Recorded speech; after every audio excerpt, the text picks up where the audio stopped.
नमस्कार, जय हिंद। मैं मोहन पाठक और आज एक महत्वपूर्ण मुद्दे पर बात करेंगे, उसको एक्सप्लेन करेंगे क्योंकि उत्तर प्रदेश से जुड़ा हुआ मामला है। उत्तर प्रदेश के संभल जिले की जामा मस्जिद को लेकर जो विवाद उभर के आया है, जिसका आज एएसआई सर्वे किया गया है। सर्वे विष्णु जैन जो उनके वकील हैं या पक्षकार हैं, कह सकें जो हिंदू पक्षकार हैं, उनके द्वारा ये कहा गया है कि आज का सर्वे पूरा हो चुका है। क्या है पूरा मामला इस जामा मस्जिद को लेकर और क्या आज जो पूरा दिन भर का घटनाक्रम हुआ है। आपको बता दें कि जब एएसआई वहाँ पे सर्वे करने गई हुई थी, तो जब वो सर्वे कर ही रही थी अंदर, उसी समय बाहर से एक पक्ष द्वारा, मतलब कहा जाए तो मुस्लिम पक्ष के द्वारा वहाँ पे पथराव किया जाता है। और एक न्यूज़ रिपोर्ट हम जब आर्टिकल पढ़ रहे थे उसमें दिया जा रहा था, करीब 3 ट्रॉली, ट्रैक्टर ट्रॉली आप जानते हैं ना, जिसमें सामान फसलें ढोई जाती हैं, जो भी चीज़ें होती हैं, 3 ट्रॉली पत्थर निकाले गए हैं उन गलियों से। और वहाँ पे पुलिस द्वारा फायरिंग में, या पुलिस कह रही है कि छतों से फायरिंग हो रही थी उसमें, या किस प्रकार से, अभी उस पर हम कोई टिक्का टिप्पणी नहीं करने वाले हैं। लेकिन वेरीफाइड न्यूज़ जो निकल के आ रहे हैं, बड़े बड़े जो आर्टिकल्स आ रहे हैं, उनमें ये कहा जा रहा है कि 2 लोग तो कंफर्म है कि उनकी मृत्यु हो चुकी है। 2 बच्चे हैं, और बच्चे नहीं कहेंगे, उपद्रवी हैं, और एक और व्यक्ति है, यानी कि सब मिला के 3 लोगों के मारे जाने की खबर निकल के आ रही है। क्या सच्चाई है वो भविष्य में आने वाले समय में पता चलेगा, लेकिन 2 लोगों की मृत्यु की पुष्टि कमिश्नर ने कर दी है। आइए पहले हम जानने की कोशिश करते हैं कि क्या है संभल की जामा मस्जिद का विवाद। क्या हिंदू पक्ष का दावा है या यह मंदिर है या मस्जिद है। हिंदू पक्ष का दावा है कि यह मस्जिद पहले हरिहर मंदिर हुआ करता था, यानी कि हरिहर भगवान विष्णु कह सकते हैं, उनका मंदिर हुआ करता था, जिसे तोड़कर मस्जिद बनाई गई थी। और इस दावे को मजबूती देने के लिए 1879 की एएसआई की एक रिपोर्ट का हवाला भी दिया जा रहा है। तो जो चीज़ें हम बताएंगे उसमें एएसआई की रिपोर्ट की ही बात हम करेंगे। हम ना इतिहास में जाएंगे ना इधर उधर जाएंगे, हम रिपोर्ट की बात करेंगे, क्योंकि एक बार रिपोर्ट आ चुकी है। तो रिपोर्ट के आधार पर ही कोर्ट इस समय एक्शन ले रहा है, और जो आज का सर्वे था वो भी हुआ है। संभल में जो जामा मस्जिद था, कैसे कोर्ट पहुंचा, क्या है पूरा घटनाक्रम, आइए जानते हैं। चैनल पर नए हैं तो एमपीएस हिंदी को सब्सक्राइब करके daily current affairs, news analysis के लिए हमारे साथ जुड़ सकते हैं। अपने दोस्तों में इसको शेयर कर सकते हैं। आप छोटी परीक्षा दे रहे हो या बड़ी परीक्षा दे रहे हो, सभी के लिए महत्वपूर्ण हो जाता है। साथ ही साथ अगर आप सिर्फ न्यूज़ के लिए इसे सुन रहे हैं, अपनी नॉलेज बढ़ाने के लिए या अपने देश और दुनिया के बारे में जानने के लिए, तो आपका बिल्कुल स्वागत है। बात करेंगे कि ऐसा ही मामला वाराणसी से। वाराणसी की ज्ञानवापी मस्जिद और मथुरा की शाही ईदगाह मस्जिद, इन सबको लेकर कोर्ट में मामला चल रहा है। और इसी बीच संभल का मामला निकल के आता है। संभल के जामा मस्जिद को लेकर विवाद भड़क गया था। यहाँ सैकड़ों साल पुराने जामा मस्जिद के मंदिर के होने का दावा किया गया था। जिले की सिविल कोर्ट के आदेश के बाद 19 नवंबर को संभल की इस मस्जिद का सर्वे भी किया गया था, जिसके बाद प्रदेश में सांप्रदायिक सियासत एक बार फिर से गरमाया था। हिंदू पक्ष का दावा ये रहा है कि जामा मस्जिद प्राचीन हरिहर मंदिर थे, जहाँ पर कलयुग में विष्णु के दशावतारों में से एक कल्कि का अवतार होने का दावा किया जाता है। वहीं मुस्लिम पक्ष इस दावे को सिरे से खारिज कर रहा है। मुस्लिम पक्ष का कहना है कि मस्जिद में हिंदू मंदिर होने के कोई प्रमाण नहीं है, और इसी की कहीं ना कहीं एएसआई के द्वारा जांच की गई है, और आज वीडियोग्राफी की गई थी। विष्णु जैन ने आज का ये बात कहा हुआ है। हम जामा मस्जिद के इतिहास को भी थोड़ा जान लें, जिससे आपको सारी चीज़ें स्पष्ट होती जाए। संभल जिले में सदियों से ये जामा मस्जिद खड़ी है। जामा मस्जिद को लेकर पहले भी कई बार विवाद हुआ है, दावा किया गया है यह हिंदू मंदिर है, ऐसी बातें हिंदू पक्ष के द्वारा किया जाता है। हिंदू पक्ष का दावा है कि मुगल शासनकाल में मुगल बादशाह बाबर, वही बाबर जिसके सेनापति मीर बाकी ने भगवान श्री राम के मंदिर को तोड़ा था, और आज वो मंदिर बन के तैयार है, उसी बाबर ने इस मंदिर को तोड़कर मस्जिद बनाया था। वहीं मुसलमान कहते हैं कि बाबर ने इस मस्जिद को बनवाया ही नहीं था, यानी कि हिंदू पक्ष का कहना है कि बाबर ने तोड़ा था, और मुसलमानों का कहना है कि इसे बाबर ने बनवाया ही नहीं था। उसने इसका जीर्णोद्धार भले कराया था, यानी कि मस्जिद टूटी फूटी रही होगी या उसका जो भी ढांचा टूटा था उसको बनवाया था, ऐसा मुस्लिम समुदाय के लोग या मुस्लिम पक्षकारों का कहना है। कि मस्जिद पहले से थी, बाबर के समय से नहीं थी। मस्जिद का जीर्णोद्धार, जीर्णोद्धार का मतलब क्या था इसको समझिए। जैसे कोई प्राचीन मंदिर है, वो जीर्ण शीर्ण हो गया, या उसके दीवार टूट गए, उसकी छतें टूट गई, उसका गुंबज टूट गया, या मंदिर टूट गया हो, तो उसे तोड़कर या उसे की मरम्मत करके एक नया स्वरूप दे देना या उसी स्वरूप को मजबूत कर देना, उसे जीर्णोद्धार के अंतर्गत माना जाता है। लेकिन जामा मस्जिद मुगल काल में नहीं बनी थी, ऐसा इनका माना जाता है मुस्लिम समुदाय, मुस्लिम पक्षकारों का। यहाँ इससे भी पहले से थी और संभवतः मोहम्मद बिन तुगलक के शासनकाल में बनवाई गई होगी। मुस्लिम पक्ष के लोगों का दावा है कि लोधियों को हराने के बाद बाबर संभल आया जरूर था, लेकिन उसने यहाँ कोई मस्जिद नहीं बनाई, उसने जामा मस्जिद का जीर्णोद्धार ही कराया था। मस्जिद का वास्तु भी इस ओर आदेश करता है। वहीं हिंदू पक्ष इसके वास्तु को लेकर ही दावा कर रहा है कि मस्जिद को मंदिर तोड़कर बनवाया गया था। इसके सबूत के तौर पर ASI की एक पुरानी रिपोर्ट और बाबरनामा का जिक्र किया जा रहा है। बाबरनामा एक ऐसी पुस्तक है जिसमें बाबर के कार्यकाल का, बाबर के जीवन का इसमें पूरा चरित्र चित्रण किया गया। ASI की रिपोर्ट 1874 से 1875 की है, जिसे 1879 में तैयार किया गया था। ASI के तत्कालीन अधिकारी SEL कार्ले ने इस सर्वे को लीड किया था। इस रिपोर्ट से हिंदू पक्ष के मस्जिद की जगह मंदिर के दावे को काफ़ी मजबूती मिलती है, काफ़ी सपोर्ट मिलता है। रिपोर्ट में क्या कहा गया है, महत्वपूर्ण चीज़ है, ध्यान से सुनिएगा, एक एक बात को सुनिएगा, तभी अपने विचारों को कमेंट बॉक्स में दीजिएगा। सर्वे की रिपोर्ट कहती है कि संभल में एक इमारत जामा मस्जिद है, जिसके बारे में हिंदू दावा करते हैं कि यह मूल रूप से हरिहर मंदिर था, यानी कि कल्कि अवतार विष्णु या विष्णु अवतार कल्कि अवतार नहीं, विष्णु अवतार कल्कि। इसमें 20 वर्ग फीट केंद्रीय गुंबदाकार कक्ष है, असमान लंबाई के 2 विंग हैं जो उत्तर की ओर 50 फीट 6 इंच हैं, जबकि दक्षिण विंग केवल 38 फीट 1 इंच है। प्रत्येक विंग के सामने 3 मेहराबदार द्वार है। मेहराब कहता है गोल तरीके का होता है, ठीक है, जो सभी अलग अलग चौड़ाइयों के हैं। मुस्लिम इस इमारत के निर्माण को सम्राट बाबर के समय का मानते हैं और मस्जिद के अंदर एक शिलालेख की ओर इशारा करते हैं जिसमें साफ तौर पर बाबर का नाम लिखा है, लेकिन हिंदू दावा करते हैं कि यह एक जालसाजी है और इसकी तारीख काफ़ी बाद की है। हिंदू दावा करते हैं कि इस स्लैब पर या इसके पीछे मंदिर से संबंधित मूल हिंदू शिलालेख है, यानी कि जो शिलालेख है उसको लेकर भी विवाद है, क्योंकि जैसा कि मुस्लिम समुदाय कहते हैं कि इसका जीर्णोद्धार बाबर ने करवाया था, लेकिन कोई कहता है बाबर ने ही करवाया था। ये सारी चीज़ें निकल के आती हैं और हिंदू पक्षकार कहते हैं कि भाई डेट पर भी ध्यान देना पड़ेगा।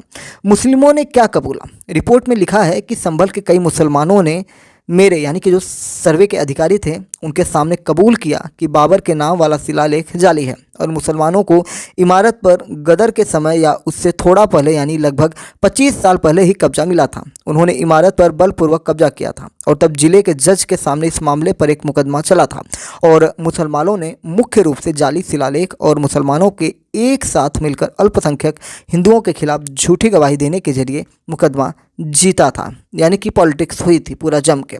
रिपोर्ट में यह भी लिखा है कि संभल के हरि मंदिर में बाबर के जाली शिलालेख में यह देखा जा सकता है कि बाबर का नाम गलत दिया गया है। शिलालेख में मैंने इस प्रकार पढ़ा, शाहजहां फुल हमद बाबर, लेकिन इस बादशाह का असली नाम शाह जहीर उद्दीन मोहम्मद बाबर था। यानी कि नाम का डिफरेंस देखिए, नाम लिखा क्या है, नाम लिखा हुआ है शाहजहां फुल हमद बाबर, लेकिन असली नाम क्या है, शाह जहीर उद्दीन मोहम्मद बाबर। इस इमारत का 3 गुंबद शायद अपनी तरह का अनूठा है। रिपोर्ट में इसे पृथ्वीराज चौहान से संबंधित बताया गया है। पृथ्वीराज चौहान कौन है, आपको पता ही है कि पृथ्वीराज चौहान एक ऐसे राजा थे जो एक प्रतापी राजा थे और जिन्हें एक विदेशी जो आक्रांता था, इनको 1991 में तराइन का प्रथम युद्ध में पृथ्वीराज चौहान उससे जीत जाते हैं। मोहम्मद गजनवी या जो मोहम्मद गौरी आई थिंक, ठीक है, तो 1992 में ये हार भी जाते हैं और इन्हें पकड़ के ले जाता है। उसके बाद भी बहुत सारी कहानी है, उस पर चर्चा कभी और करेंगे या हमने पहले भी कई लेक्चर्स में कर चुके हैं। तो उनसे रिलेटेड ये जोड़ा जाता है कि ये जो है पृथ्वीराज चौहान से संबंधित है। रिपोर्ट में ये भी दावा किया गया है कि सेंट्रल स्क्वायर शैली के हिंदू मंदिर की दीवारें पत्थर से ढकी बड़ी ईंटों से बनी हुई प्रतीत होती हैं, लेकिन मुसलमानों ने दीवारों पर जो प्लास्टर लगाया है उससे यह छिप जाता है कि वे किस सामग्री से बनी हैं। और मैं केवल इतना कह सकता हूं कि कई स्थानों पर जहां प्लास्टर टूटा हुआ था, जांच करने पर मैंने पाया कि कुछ स्थानों पर पत्थर दिख रहे थे। मेरा मानना है कि मुसलमानों ने अधिकांश पत्थरों को हटा दिया, विशेष रूप से उन पत्थरों को जो हिंदू धर्म के निशान के तौर पर दिखाई देते थे। इन पत्थरों का फर्श बनाने में ऐसे प्रयोग किया गया कि इन पर बनी मूर्तियां नीचे की ओर रख दी गई हैं। सर्वे की रिपोर्ट में आगे लिखा है कि मैंने वह निशान देखे जिनसे पता चलता है कि पत्थर के आवरण के समय दीवारें बहुत मोटी थीं। मंदिर के बाहरी प्रांगण की बाहरी सीढ़ियों के नीचे मैंने लाल बलुआ पत्थर में मूर्तिकला के कुछ टुकड़े देखे, जिनमें से एक नालीदार स्तंभ का ऊपरी भाग था। इससे मस्जिद में बदलने के लिए इमारत में जोड़े गए मोहम्मदी विंग्स छोटी ईंटों से बने हैं। यानी जहाँ भी दीवारों पर प्लास्टर नहीं था वहाँ मैंने पाया कि ईंटें छोटी थीं और मिट्टी के गारे में लगी हुई थीं। ये एएसआई सर्वे रिपोर्ट में उसके अधिकारी ने बताया है। ये रिपोर्ट की बातें हैं।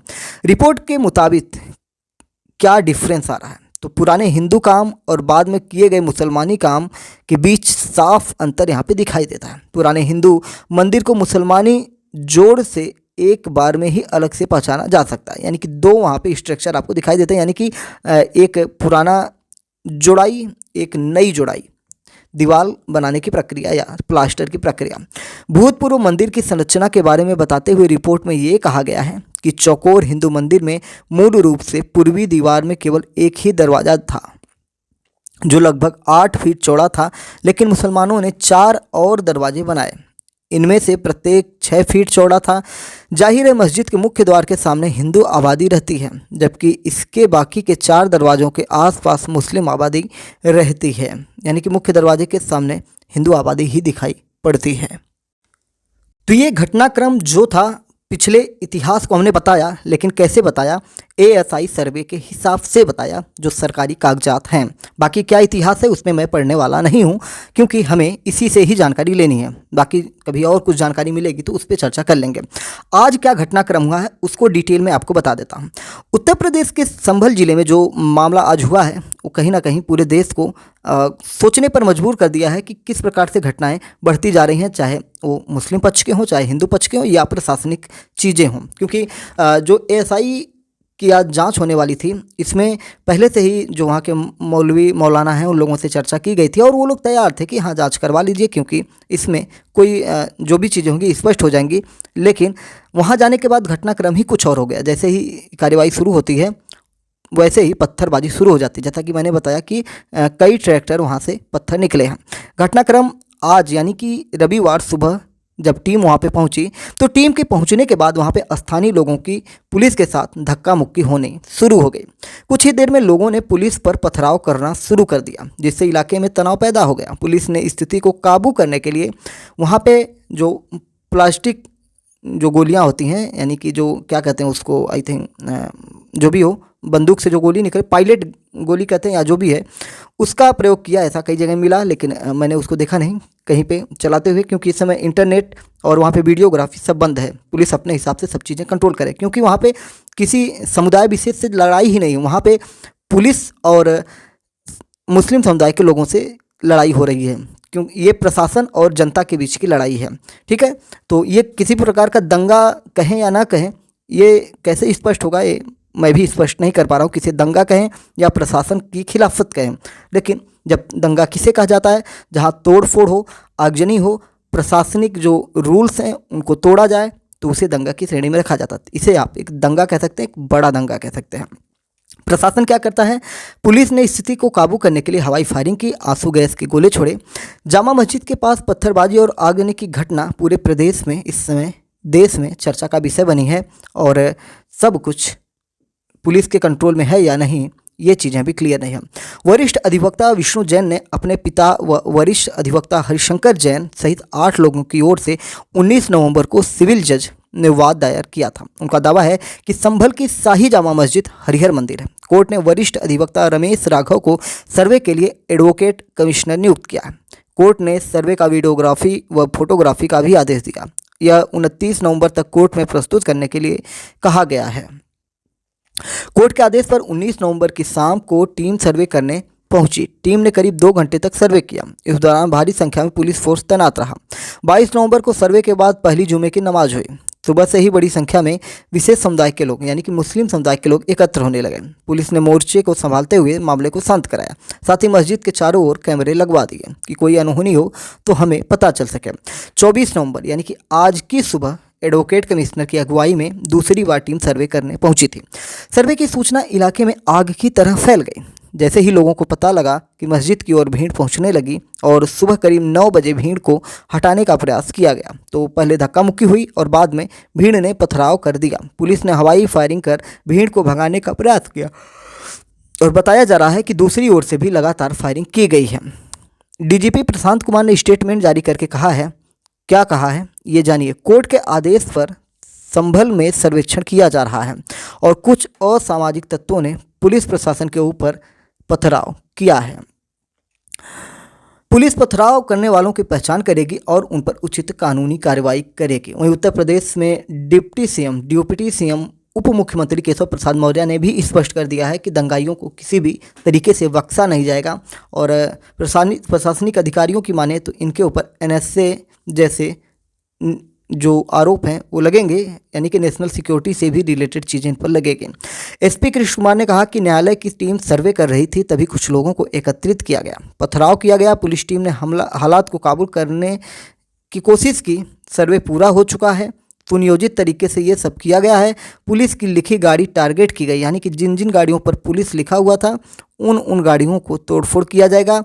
एनएसए की कार्रवाई अमल में लाई जाएगी, यानी कि जो मैं कह रहा था नेशनल सिक्योरिटी एक्ट की बात कर रहा था वो यहाँ पे लागू की जाएगी। कई सारी गिरफ्तारियां भी हुई है।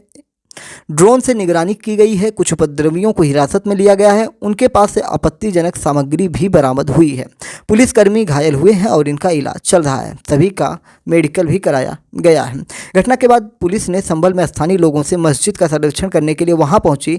सर्वेक्षण टीम पर पथराव न करने की अपील की, लेकिन कोई मानने को तैयार नहीं था। वहीं महंत ऋषिराज गिरी ने कहा कि जामा मस्जिद के अंदर मंदिर है, सिर्फ बाहर से ही उसे मस्जिद का रूप देने का प्रयास किया गया, जबकि वहाँ अंदर ऐसा कुछ नहीं है। इसका प्रमाण है कि मंगलवार को जब मैं वहाँ सीढ़ियों पर पहुँचा तो मुझे वहाँ पर काफ़ी सकारात्मक ऊर्जा मिली। कुछ अलग ही अनुभूति का एहसास हुआ था जिसको मैंने कभी भी महसूस नहीं किया था। ऐसा लग रहा था कि मानो मुझे कोई अंदर बुला रहा है। उन्होंने कहा कि हमने न्यायालय में साक्ष्य उपलब्ध करा दिए हैं।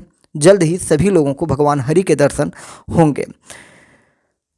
शहर विधायक इकबाल महमूद ने जो स्टेटमेंट दिया है वो भी आप जानिए। उन्होंने मस्जिद में मंदिर होने के दावे को लेकर दायर किए गए वाद पर कहा कि यह सिर्फ मुसलमानों को परेशान करने के लिए किया जा रहा है। यह जामा मस्जिद थी और जामा मस्जिद रहेगी। यह सिर्फ सरकार का उद्देश्य है कि किसी तरह से मुसलमानों को परेशान करो।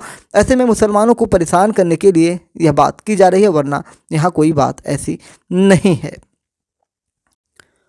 वर्तमान समय की स्थिति की बात करें, जो रात 7:30 या 8 बजे के बीच से जो घटनाक्रम है, इसमें इंटरनेट वहाँ पे संभल में बंद कर दिया गया है।